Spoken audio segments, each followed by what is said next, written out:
Thank you for joining us, and welcome to Wine and Spirits Wholesalers of America live panel discussion with the United States Energy Association on fueling the last mile, how rising energy costs are hitting beverage distributors.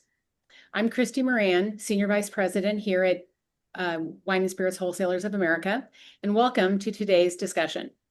Before we get started, just a few housekeeping notes. First, the event is being recorded.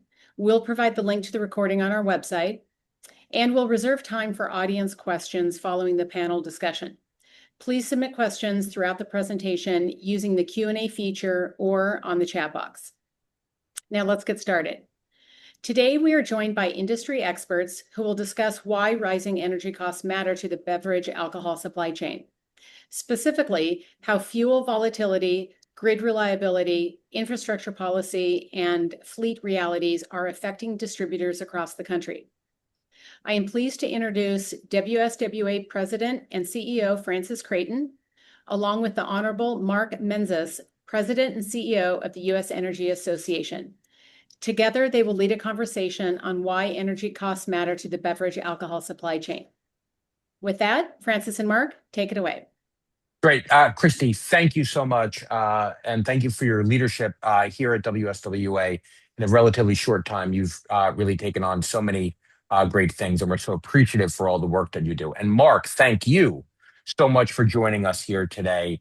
To set the table, our members, wholesale distributors in the wine and spirits space, sit at a challenging intersection of rising energy costs, fuel volatility, operational realities of moving heavy, temperature-sensitive products every day while keeping our warehouses running and customers, and our customers are the retailers, the place where you might buy your wine and spirits, they're our customers, keeping them supplied.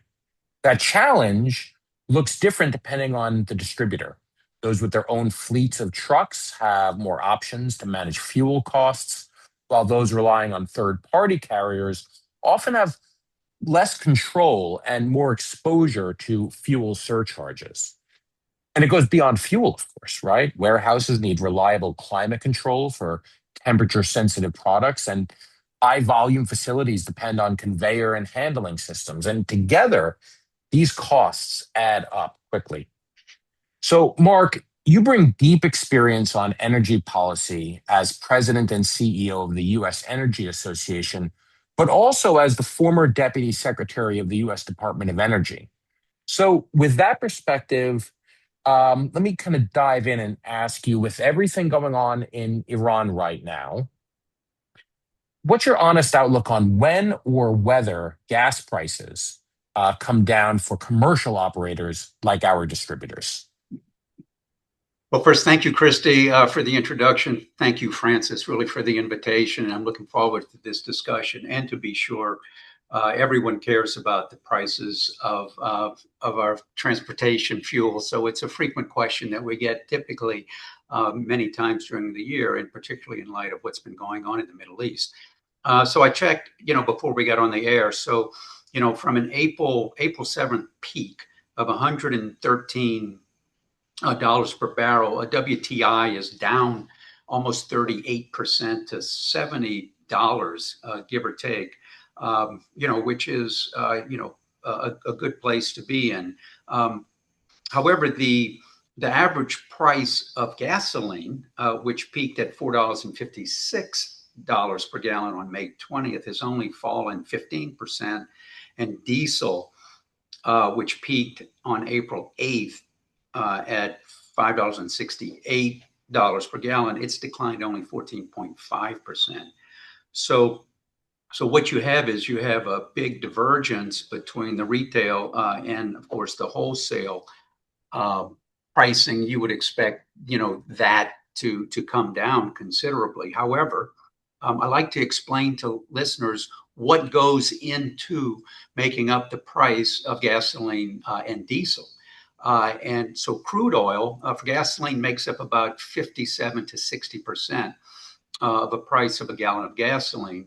21% is refining, 8% is distribution and marketing, and about 14% is taxes. That's federal and state. So it can go up depending on which state it is. On diesel, it's crude oil prices make up about 42%, and then refining, because of the really tight refining capacity, it makes up 34% of the price of a gallon of diesel. And then you have 12% distribution and marketing and 12% in taxes. We tax diesel a little bit less.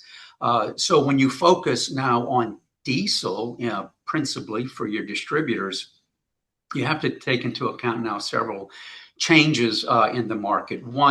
Now you see with Iran's ability to demonstrate that it can control, the Strait of Hormuz and the petroleum products that can come out there. And now I think you have a higher floor for cost, in the near and a little longer term. So it's going to take some time for prices to come down, but the floor is higher. So you can expect, on average, higher prices the near and further out time frame. And remember, all of our inventories now have been purchased at a higher price, and so the sellers are going to need to liquidate, if you will, their inventories at the higher price before the prices are going to come down, because it's always their replacement cost is what they pay. So that takes time to work things out. So you have to keep that in mind. And when you look at diesel, while you can increase crude production in countries like Guyana and Brazil, it's difficult to increase production in countries like the U.S.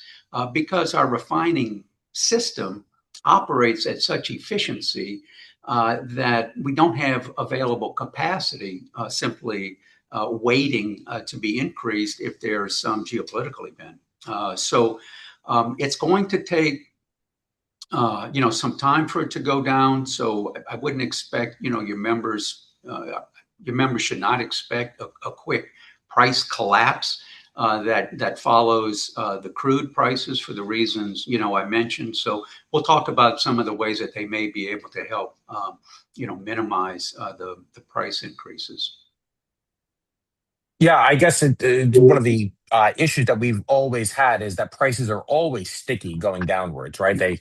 They've always gone up, but it's always a little bit harder to get them to come down. But are there, Mark, predictable windows throughout the year when diesel and natural gas prices like historically spike? Times when distributors could plan ahead, look to doing like forward contracts and or time their purchases to get ahead of price increases. Yeah, we do. We see those patterns of price spiking due to demand increases, and also, frankly, because of some of our Clean Air Act policies, which require certain blends to be swapped out. And so, typically, the spring maintenance and summer blends from March to April.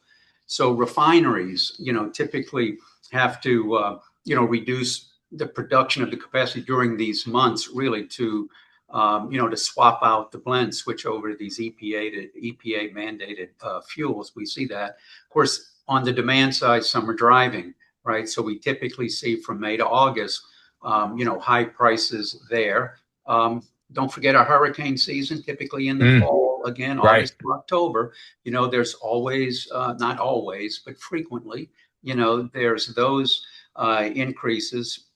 And again, as I've mentioned, this go round, we have that higher floor because of all the uncertainties that have been created, with the Strait of Hormuz situation. So, the takeaway for your distributors is,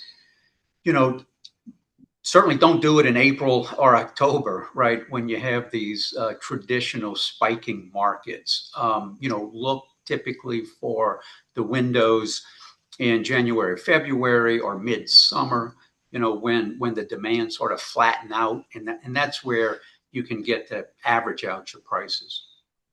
So when you were at the Department of Energy, your budget was like $34 billion. You had 17 national labs, national security and intelligence responsibilities, all of these agencies that you had to oversee. from the vantage point of somebody who's overseeing all of that infrastructure, how much of what we're seeing in fuel prices right now is supply driven versus policy driven? Yeah, that's really a great question. So typically, you do see supply shocks when there's events that take out supply. It can be for situations like in the Middle East. I recall being there when Iran bombed some of Saudi Arabia's processing facilities, and so we saw a quick price shock there. And so that is typical. We see it again whenever you're managing for hurricanes. You take action to waive certain requirements, those EPA rules, for example. You can put temporary waivers on some of them to try to bring downward pressure on the prices. However, where you see our system being resilient to absorb these shocks, and I'll say that over the last 5 years or so, with the U.S. Being able to have in place policies that allowed it to develop new sources of oil and natural gas, that has served as a buffering impact on price and supply, not only domestically, but globally. However, from administration to administration, I think your viewers know we don't really have a national policy per se here, but it is important for all administrations to recognize the importance to have the energy infrastructure in place to not only meet our needs, but now globally, we have our friends and allies also looking for this, increased supply and dependable supply. So, we see events that cause price spiking, but it's important that we can absorb the price spikes. They're temporary and they can come down where, to such levels to where, the U.S. enjoys some of the cheapest transportation fuels, in the world. But it's because that we had that long-term outlook, and that needs to continue. Yeah, well, fleet electrification keeps coming up as the long-term answer here to all the volatility. But for a distributor running 50 trucks across rural New England, or if they're delivering in dense metro markets, is that a realistic near-term option? What would actually need to change for this to play out to move towards fleet electrification? Yeah, that's another great observation. Even so, when Congress looked at this to try to encourage electrification of vehicles, including some large loads, although converting large load haulers to EVs has always been a weight issue, and so that's never been an easy solution. But you saw incentives in place typically to encourage the investment in these types of new technologies, or rather technologies that are being deployed, in a newer way. But it because Congress has changed some of those incentives. These are really aspirational, and they tend to be driven by cities or localities, in some case states, that embrace putting in policies to help things, quote, pencil out, so that you can begin to seriously move portions of your fleet, to electric vehicles. But look, you guys are unique in that, you're moving large, it's heavy liquid cargo. And your trucks, require battery packs that can weigh up to 8,000 to 10,000 pounds. And you all know, but not everybody knows, we have federal weight limits on our highways. So for every pound of battery, you're adding, it's a pound of product you can't put in your truck, right? So you're paying more to really haul less. And that's assuming that we have a federal infrastructure in place. We don't have recharging stations that are everywhere along the highway system. You can't necessarily find them.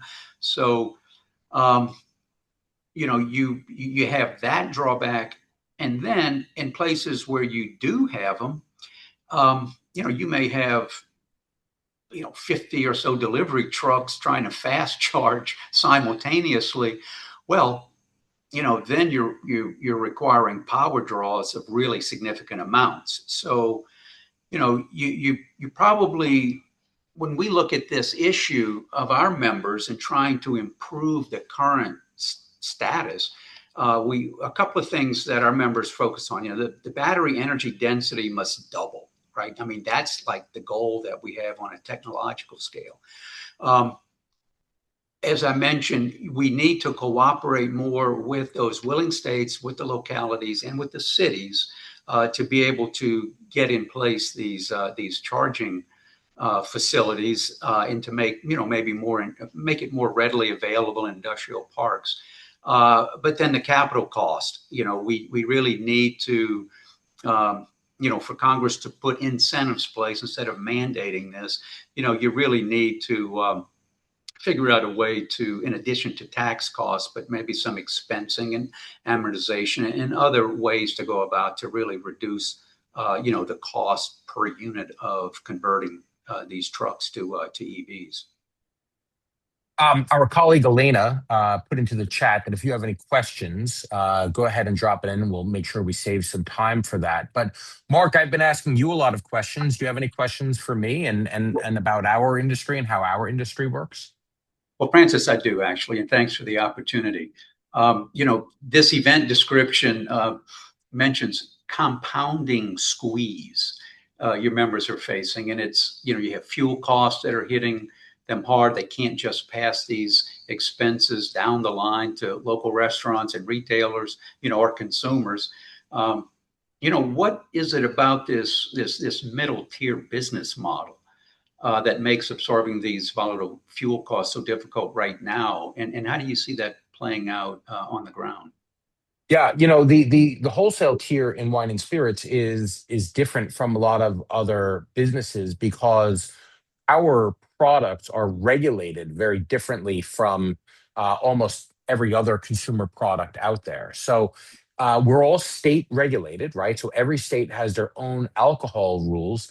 And in some states, we have to announce our pricing in advance, and then we have to hold that price for a month, or in other states, for example, we call them control states, but states where the state takes ownership of the product and maybe they sell it in their own stores, depending on which state it's in.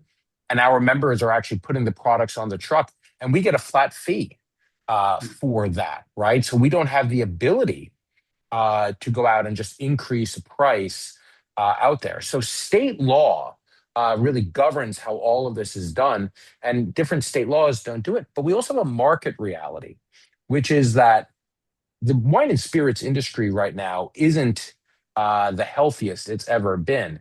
And consumers are consuming less all the time. Our SIP source forecast came out and had some numbers that were suggesting that that trend isn't going to end anytime soon, right? So we can't just push this onto the consumer, because pushing it onto the consumer is going to further push them out of the category. And that's bad for business. At the same time, it's very difficult for us to push it onto our retailers who operate on very slim margins, right? And so all of this is kind of coming in. You said it's squeeze. It's squeezing us from all sides.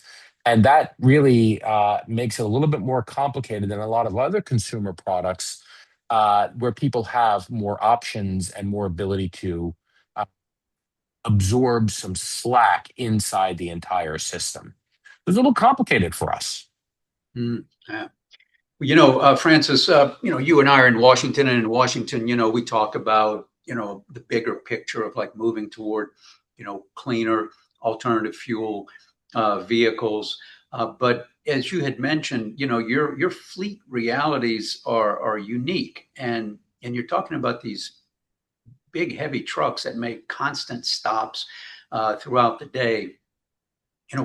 I tend to take a bigger view from where I sit, but from where you sit, what are the biggest infrastructure or policy roadblocks that your members run into when they're trying to adapt, their delivery fleets? Well, you've already hit on a bunch of them, which is with as much weight as we're carrying, we're not going to be able to get through an entire route probably without a recharge in one way or another. And where do you do that? And now you're down for the length of the recharge, so you've got to do it as quickly as possible, right? And it's why we're by and large still on diesel and it's been moving more slowly. Later on in the presentation, we'll hear from one of our companies that is doing some other things. And we'll get to natural gas. We'll get to electrification. We'll talk a little bit about that.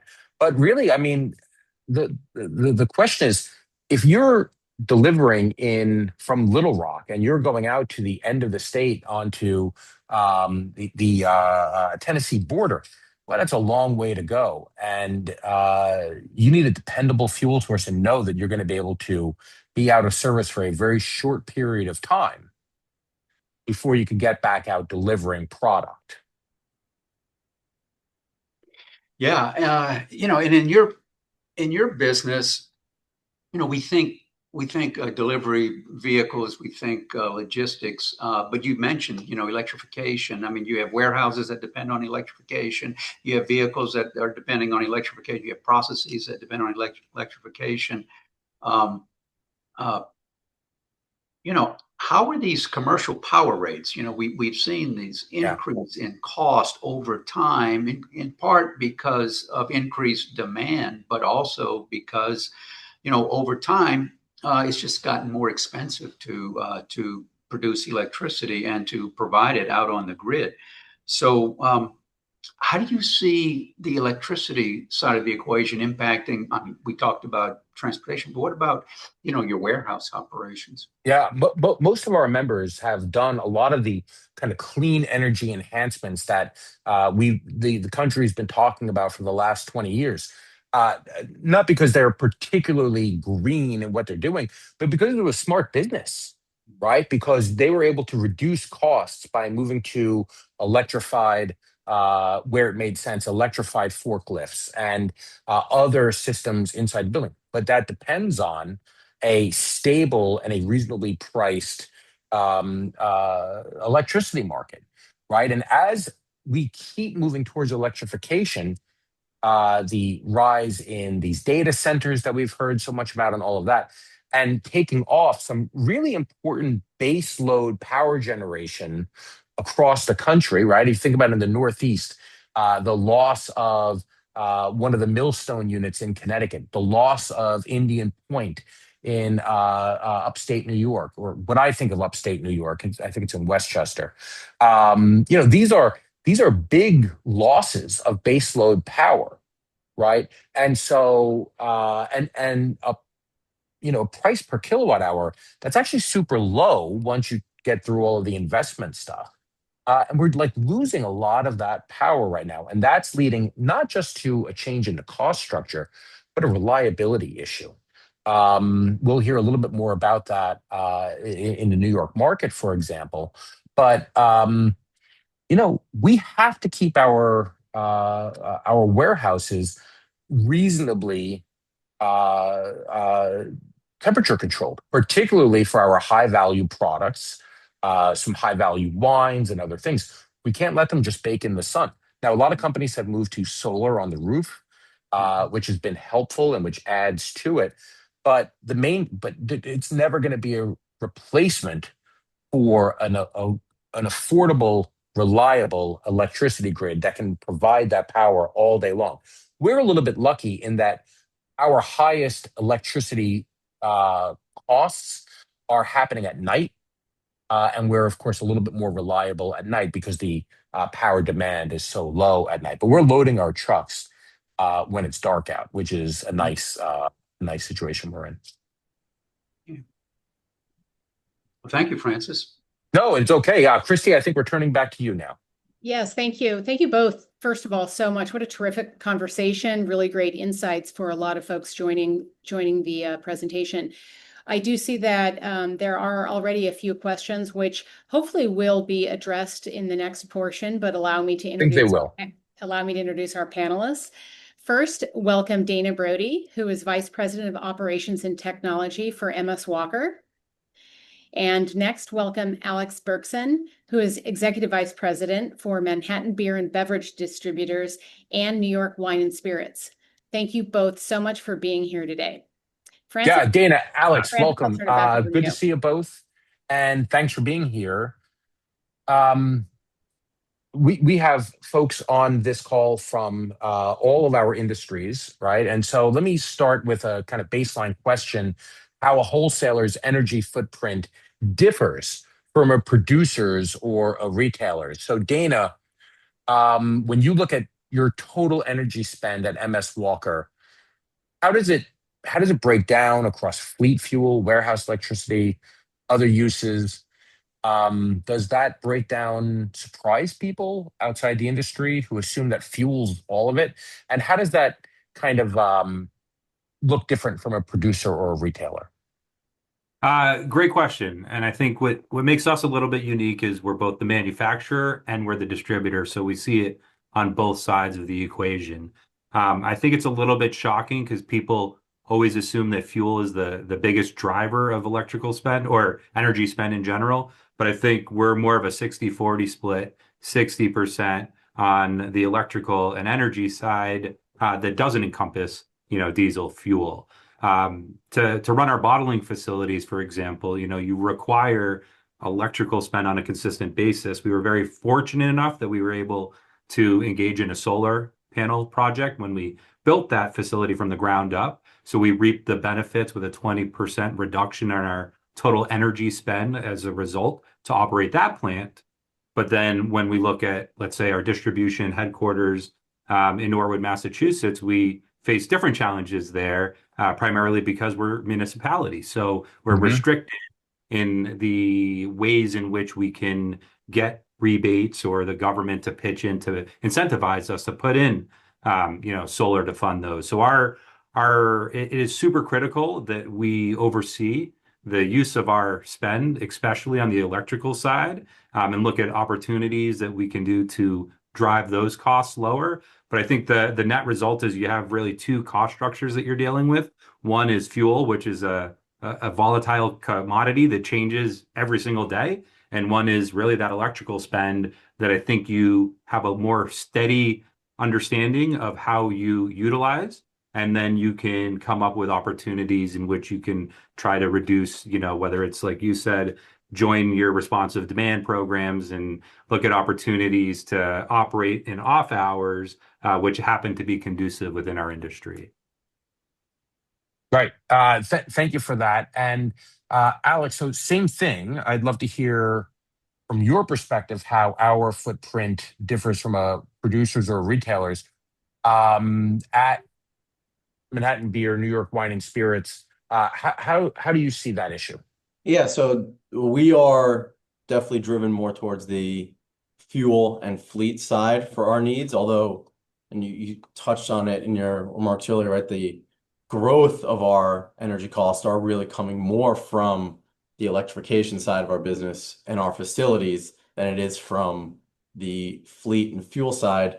That's a little bit because of the alternative fuels that we have gone into, right? And 80% of our miles driven are on alternative fuels, natural gas predominantly, but leading into electrification as well, which starts to muddy the breakdown of building electrification for building purposes, electrification for fleet purposes, and where you allocate those dollars. But we are still predominantly focused, or at least our cost focuses are on the fleet and transportation side of the business.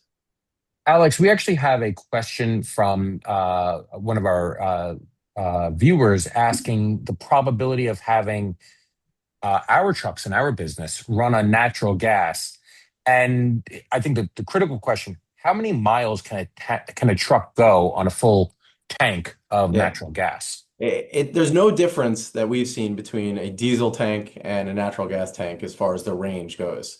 The risk is, and it goes back to the infrastructure issue, is if you have to fill up when you're away from your facility, there's no option for you to get natural gas, right? We have filling stations and compressors at our facilities. so that we are able to confidently know we won't be stuck on the side of the road running out of natural gas because of the distances for our routes and even our transfer vehicles between our facilities. We know that when they get there, they have that filling station. But if you're in a situation where you might have longer routes and you need to fill up while you're away from the facility, you're kind of in trouble if you run out on a natural gas vehicle, and that's the risk that you take. Yeah, and so you must have to build in a big margin because if you get stuck in traffic, you get Yeah. detoured. You can't use that mapping system to No, be you just don't want exactly to right. you don't want to cut it too close, but we've been in the natural gas game since 2001, so we've gotten pretty good at knowing the market, knowing the range of these vehicles. They've gotten better just as diesel trucks have gotten better with their ranges, especially originally we had to buy an engine and retrofit an old truck. Now we can buy OEM vehicles and they are much more efficient and accurate to what the range is going to be. But yeah, it's definitely something that we have to consider when we're building our routes to make sure that the trucks that are non-diesel trucks can get back to the facility safely. Mark, it's your companies that are working with our companies on, kind of these enterprise energy management negotiations. What do you guys see is a distinct about distribution operations compared to manufacturers, retailers? Where do distributors tend to have blind spots about where their exposure is?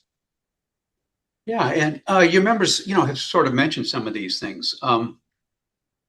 So in the fuel side, CNG provides an alternative. And the interesting thing about CNG, it's natural gas. Natural gas, you might have noticed, we have abundant, affordable natural gas in the U.S. That is not tied to the pricing of a barrel of oil that we have seen the spike. So, that is an option to do that. And as I think Dana or Alex said, you can basically get, the same distance by using that. So that's one thing. CNG does allow you to withstand or not be impacted by the price shocks that we have seen coming out of, the bottlenecks at the Strait of Hormuz. The other thing too is on the electrification. And Francis, you touched on this. One thing that we work with members, we do educate them on the whole options on how to avoid these peak demand charges, right? Because if you're taking electricity typically when you want it, and not so much where you've analyzed when you could maybe deploy it when the price of kilowatt was less than peak demand. Well, that assessment, it's demand side. But it takes, serious looking at your processes, at your time of operations, when you can do certain things. And you can work with your local utility to sort of unbundle, if you will, these usage patterns so that you can ensure that you have, sort of the least cost kilowatt when you're doing the things that you need to do. And as we've already talked about, your operations are both really almost like as a manufacturer, and you've got to have, electricity to keep your temperature sensitive product, there. So you're caught right in the middle, but both on alternative fuel use on the liquid transportation side, and, to get around the traditional diesel charges, and then demand side management really works. You can really achieve some real savings there on the electricity costs.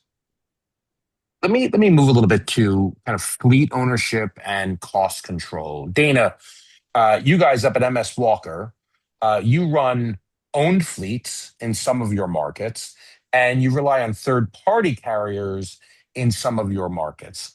Walk us through what that difference actually feels like operationally. What levers do you have in owned markets that disappear when you hand it off to someone else? Yeah, we get in multiple markets to run our own fleet of trucks. And when you run your own fleet of trucks, you have the control that comes with that.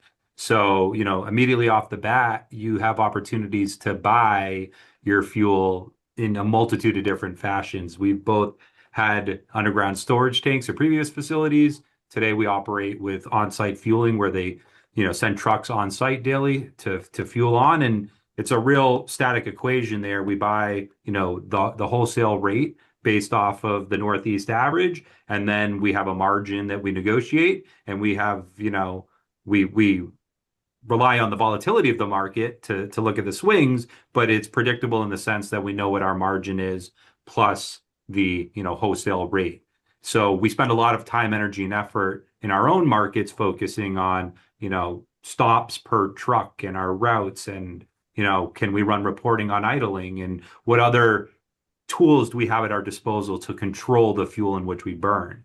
When we hand off to a 3PL, all of those levers disappear. And now we're relying on the partnership of the 3PL to manage the deliveries. Today, what we're seeing is, fuel surcharges are just astronomical, and they're tied to an overall percentage of the product delivered. So if you increase the goods on the truck, you're increasing the fuel surcharge that you're paying. And when you look at it from that perspective, you're at a disadvantage. And then you couple that with the fact that oftentimes you're paying a retail price for the fuel negotiated versus the wholesale price that you pay when you're managing your own fleet. So you're at a disadvantage from the fact that you're paying a larger portion of the total fuel spend, and you're dealing with the retail rates versus the rack rates that you get to pay in your own. Yeah, yeah. And Alex, Manhattan Beer, New York Wine and Spirits, you operate in my hometown, one of the densest, most expensive delivery markets in the country. I can only imagine what your parking ticket budget is, for example. But how do you structure your carrier relationships and fuel cost exposure in that environment? And has that changed in the last few months as this Iran conflict sort of moved things around? Yeah, so we really value stability, and we like to enter into long-term contracts, taking some risk, but also probably giving some risk to the brokers and the contractors we work with. So we haven't seen any effect yet, but that's just because I guess we're a little lucky that we don't have any expiring agreements as the volatility exists right now. So that is, we when we look at both the inbound and outbound freight relationships as well as our own fuel purchasing, we always like to go long term, try to lock in a rate that we feel is reasonable, give some upside to the other person in the party, and have stability going there. It was also mentioned right by Mark that natural gas, which is our largest fuel usage, is just a much more stable price most of the time. Right now, it's lower than diesel. At times, it's been higher than diesel, but we're okay with that because we like the stability of it, knowing what it's going to be, and being able to budget so that we don't have to react too quickly to things outside of our control, right? To geopolitical factors. And then, it gives us a little better opportunity to be a more steady hand when it comes to our pricing and what we have to do to cover costs going forward. We can look out a little further. It's not just the wine and spirits industry that moves liquid from one place to another. Mark, your industry is operating commercial fleets. Are they seeing any common strategies emerging to manage fuel cost volatility in their own companies, right? I know you supply it, but you've also got to use it. Is that through contract structures, fuel hedging, alternative fuel transitions? What's happening in your industry on this? Yeah, no, that's an excellent question. Yeah, we see really sophisticated fuel hedges. Really, all companies that have the transportation issues that you have talked about, they're now moving away from just simply one or two hedges. They are frequently and constantly rotating through their demand by having a series, right, of sequential hedges in place on the fuel price. So, you can sort of minimize the shocks, right, that occurred when we had the Iran war. So we see that. I mean, that's almost all the members are moving toward that. So you need commodity traders essentially on your staff. The other thing we did talk about CNG, and don't forget too about renewable diesel, because renewable diesel can also be used, and because of the component parts of renewable diesel, you can help arbitrage the price a certain amount too on the fuel. So when diesel is high, renewable diesel may be lower, et cetera. So it gives you additional flexibility. You throw in CNG, and then that gives you several options to help hedge, if you will, on price spikes. Gotcha. Let's look maybe inside the warehouse. Alex, I'll start with you. You were talking about natural gas, meaningful part of your company's energy mix. How does that factor into your warehouse operations? And has that relative stability you were talking about of natural gas prices been helpful as a hedge against the electricity prices as well? Yeah. Yeah, and it's definitely a helpful hedge when we look at our total costs. It doesn't really help us when we look at our electricity costs and the volatility there. We do use solar in our facilities to help offset that. However, being in New York City and being a customer of Con Ed, we're not allowed to actually pull that solar into our business directly. We have to sell it back to the grid. You get a financial benefit of that. However, the demand side still hits you. So, we have had to upgrade our capability in demand planning and other things to make sure that we are doing what we can in off hours. But, for instance, to your point, there's some things you can't turn off. You can't turn off your refrigeration, your temperature controls. It's going to be 105 here tomorrow in New York.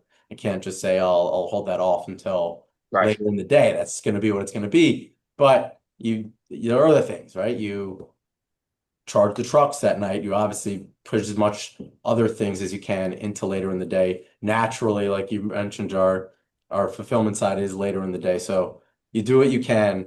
But unfortunately, the direct warehouse effect and the utility costs that are going up and up every year, and definitely where we see the growth in our energy costs, are not affected by what we can do on the fleet side. Kind of have to look at them separately. And Dana, for you, I'm sure electricity is a big cost piece of your entire business operation. You got to pay for HVAC and conveyors, lighting. For an operation like MS Walker's, are there investments you've made, or are you that you're considering to bring your costs down? You talked about some of them earlier. Yeah, like we alluded to in our manufacturing plant, putting in solar definitely saw significant reductions in total spend. Unfortunately, we don't own that solar. We own the solar panels, but we pay back into the grid when we work with solar, which also means that we still have to join into the sort of demand response planning as well, because during peak times we get charged at different rates. So you have to be cognitive of that. When we look at our, main headquarters and distribution center, we have 46 RTUs that oversee the HVAC that keeps our climate controlled. That in and of itself is, a lot of demand. So things that we're looking and exploring into now is updating the controls behind the panel that can give us better visibility into how we're running, when we're running, and how to operate the airflow throughout our offices and our warehouse. Additionally, we look at, whether it's LED lights and changing the types of banisters and ballasts that we're using, or even VFDs on motors on our conveyor belts we've seen can actually guide that start and stop of our conveyor motion in a much cleaner way, which ultimately is part of a reduction initiative to control that spend. And Mark, let me turn to you for these guys, right? For distributors who are managing their warehouse HVAC, their refrigeration loads, where is your industry thinking that for us the most actionable efficiency opportunities are right now? And once we make them, what's the typical payback horizon on some of these investments? Yeah, our members really look always too at emerging technologies, and certainly with my work at the department regarding appliance standards and energy efficiency standards, this is a key area where you can, accomplish much more efficient operations and cost savings, et cetera. And the payback might not be, as long as you think. So, you know, uh, let's look at these controls that we talked about, right? So these are, what we would call smart control or, intelligent control devices. And the variableness of it makes it important. So rather than just running your system all out at whatever the factory had, put in place on these systems, you can actually put on devices to where you can manage and run most efficiently, your systems. And uh, that can produce as much as 20 to 30% reduction, just say in refrigeration draw. And so that payback, is like 12 to 24 months. So, that's some low hanging fruit right there. That seems to be a wise investment if it hasn't already been made. Now, when you look to the refrigerants, and this is an issue because EPA, is they're phasing out the synthetic HFC refrigerants. So now you can look to CO2 systems or ammonia, and this is a longer payback window. This is typically we would expect a 4 to 7 year payback window.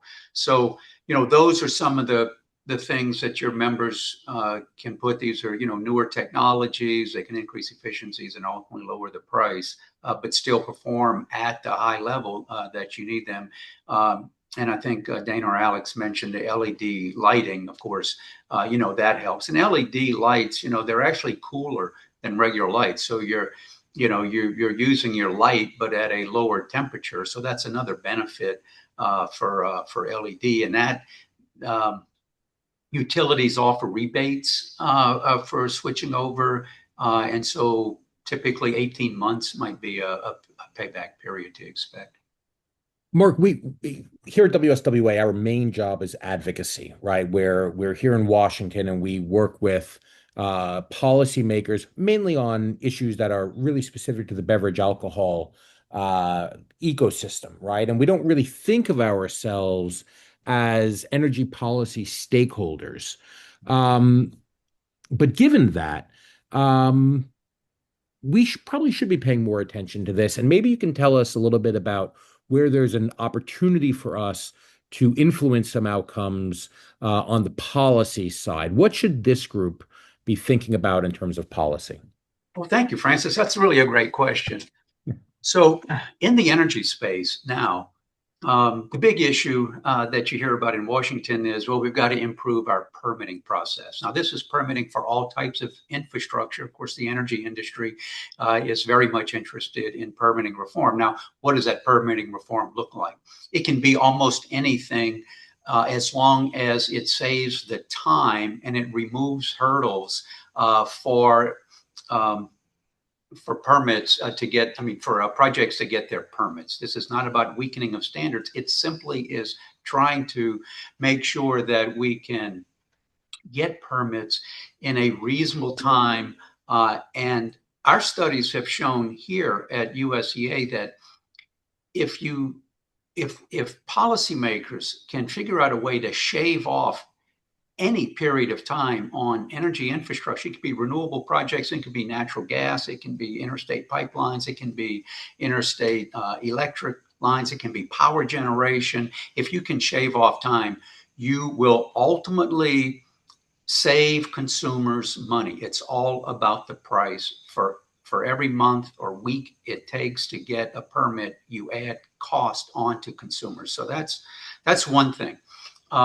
And by the way, there's no one solution. There's all kinds of good ideas out there. So your members can, certainly weigh in on that and help educate policymakers on how permitting reform impacts you guys and the cost. The other thing is, the Federal Energy Regulatory Commission. This is a group that, maybe your members might not be that familiar with, but it is the federal agency that oversees the electric grid, and they have a recent initiative out to try to put in place policies to deal with these large load demands. And so FERC has an ongoing proceeding right now, and your members can take a look at that. I think that ultimately this will have a big impact on our ability in the U.S. To be able to build the generation and to make the grid upgrades necessary, and in a way that the costs are reasonably allocated. No one group of ratepayers pay more than others, if you will, depending on what they need it for. So you might look there, and and there's comment periods, I think, that close in July. So you might look at there, and then one thing, we have the National Utility Regulatory Commissioners are a member of our association. So these are state regulators, and I know your members are very much involved at the state level. But I would say too, I think it's important to try to help bring organizations, Francis, like yours, into with their states, and to kind of coordinate activity, which could result in sort of maximizing incentives that could be in place, whether, again, it's a permitting issue or it's some other incentive. I think that is always a healthy thing to do. Sometimes it's counterintuitive because, states don't really think that a Washington office might be able to help educate state policymakers. But we find that that is typically results in success stories. Well, great. Thank you. Just a quick point of personal privilege. One of our colleagues is an LSU graduate, and so wants to give you a special shout out. Christy, I'll hand over to you. Yeah, well, first of all, thanks everybody. Great series of questions and conversation here. We do have a couple that have been dropped into the chat, although some were covered in your answers already. But a question for Dana as it relates to a Boston question. With the Go Boston 2030 plan tightening emissions and traffic rules, will MS Walker consider partnering with independent local logistics operators for the urban last mile if it systematically cuts your fleet's fuel consumption and operational costs while meeting city climate goals?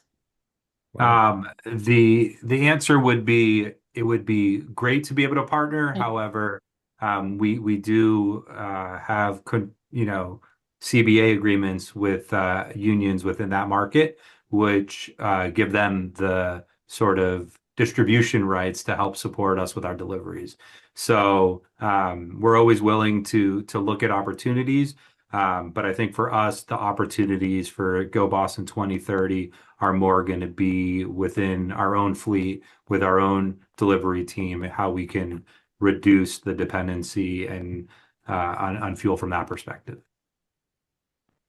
There was a question, just coming from Michigan in terms of, and you had alluded to this earlier in terms of, it's illegal in some states in terms of wholesalers adding fuel surcharges or delivery fees.